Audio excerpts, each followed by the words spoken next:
My understanding surround the truth of things, and my truth is mixed up in me. And the truth of my Alright folks, we're in lesson 2 of the Bible study. Series 2, part 2. I recall we stopped at page 13.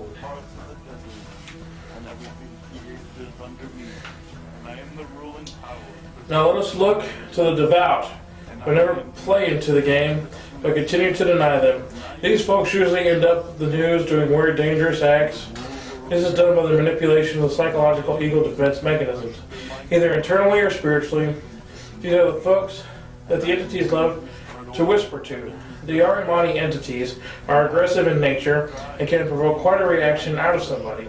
They are trying to free this person from enslavement, but the person keeps fighting and contorts more till some type of destructive act occurs, freeing the individual.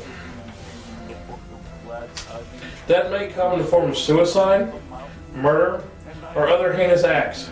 These acts are considered evil and evil-inspired. But the reality of it is, fighting the holy fight drives them into madness and evil. So in other words, these evil, heinous acts that are the devil, that are inspired by the devil, are actually because somebody chose to fight freedom. Somebody chose to remain good. Somebody chose to continue to contort themselves, to not allow themselves the expression of their animalistic nature.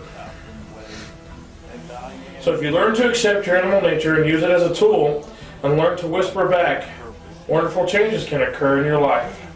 Learn to work with evil, and you will wield its power. Fight with evil, and it will wield power over you. Again, learn to work with evil, you can wield its power. Fight with evil, and it will wield power over you. Can't stress that enough. Don't become a spiritual or religious victim because the holy law is such. You decide by your own defined morality how far down the rabbit hole you will go and celebrate bring a natural creature of the earth that has attuned with the original denizens of hell. Alright, at this point, we're going to move into this church's, what they would call mythos, mythology, the creation story, these types of things. Let's all keep in mind that these are originally designed to teach a moral lesson to the folks of a religion or the folks of a philosophy, and that's what this is about, is teaching a lesson. Okay, to teach you the accepted behaviors and lessons of this particular religion or culture. Beginning of time. Purusha is being of 1,000 heads, 1,000 eyes, and 1,000 feet. It is the essence of the universe. The other name for this essence is Quashak Hakwarik, the mother of the twin sons Hormazad and Ahriman. From this light of consciousness sparked into the universe known as Zervan. The beginning of time, the infinite became finite because of Zervan's existence. Zervan had an overwhelming need to have a son Hormazad, aka Ahura Mazda. Through this need, Zervan began to sacrifice the essence Purusha. Through 1,000 sacrifices, the Devas were created, and Zervan was unaware. During these 1,000 sacrifices, Zervan began to build doubt. This was a self-conscious doubt that all of his effort was in vain because there was no sign of change. So in other words, the consciousness that sparked into the universe wanted a son so bad. So it continued to take the essence and sacrifice and sacrifice and sacrifice the essence. And over time, and over 1,000 years, he began to build doubt. That all this in vain. I'm doing all this to try to create this son, and everything's in vain. So doubt. He's starting to doubt himself. He's doubting his ability. He's doubting his environment. But it's mostly a self-conscious doubt because he thinks he's not accomplishing anything. And this is your Godhead, by the way. This is the creator, not the demiurge. I guess we're not going to use those terms. He is the quote-unquote thing, the consciousness that sparked into reality to create the universe.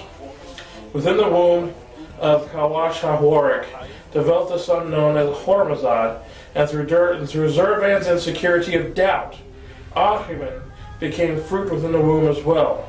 Over time, the twin gods developed within the essence of the universe.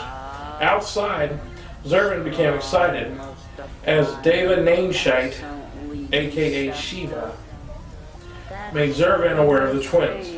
Nainshite convinced Zervan to decree that the first son by his side would receive the kingdom. So it was decreed. Decree is a kingly rule. The king says this is going to happen, so this is going to happen. Period. David Nainshite was able to communicate with Ahriman through the womb. Nainshite informed Ahriman of Zervan's decree. This vexed Ahriman into action. At this point in time, Ahriman was unaware of Hormuzan. Now, with this new understanding of both the decree and the race to Zervan, Ahriman had to act fast. So, through the doubt, through the despair, the god Ahriman was created in the womb, along with the god Hormuzan. They were unaware of each other at this point. It was still in the beginning. Things were still being created.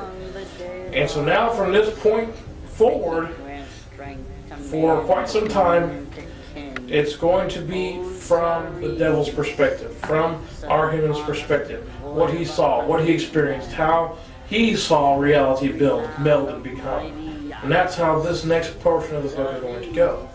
So there's going to be a lot of I statements and so forth.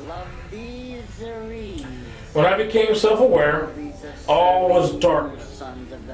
Complete stillness within a black chasm filled in a watery base. Throughout my time within, I would bump into another who was like me but not yet self-aware. I did not know that was my brother, let alone my sworn enemy at the time. If only I had known then, I would have destroyed him. As things developed, I began to hear exterior noises, and over time I began to understand these noises. My brother did become self-aware and also understood the noises. While he rested, I heard the noise say, "I will grant my favor to whom is born first." In my mind, I saw my father Zervan. That motherfucker promised favor over everything to the firstborn. There was also another voice who spoke to me. He called himself Nainshite. He explained to me what that meant. He also explained that if I didn't find my way out, my chances were slim. The lesson of creating my own was learned before birth. I hold Deva Nainshite above all others, and this is why. Then I moved about, bouncing off of everything to find a way out. Of my own mother. There was no way. I became desperate. I wanted to appease and attain favor. The walls felt pliable, so I grabbed and clawed at them. Shuddering began. Other noises followed, and I attained a greater focus and determination than I ever did. A joy of triumph. At the time, I was unaware of what was happening to my mother, or even what she was. I kept tearing and calling into the pliable solid, and felt a surge of energy and desperation. I took in this energy, and it elated and drove me to continue to my goal. My intended focus became sharp and precise.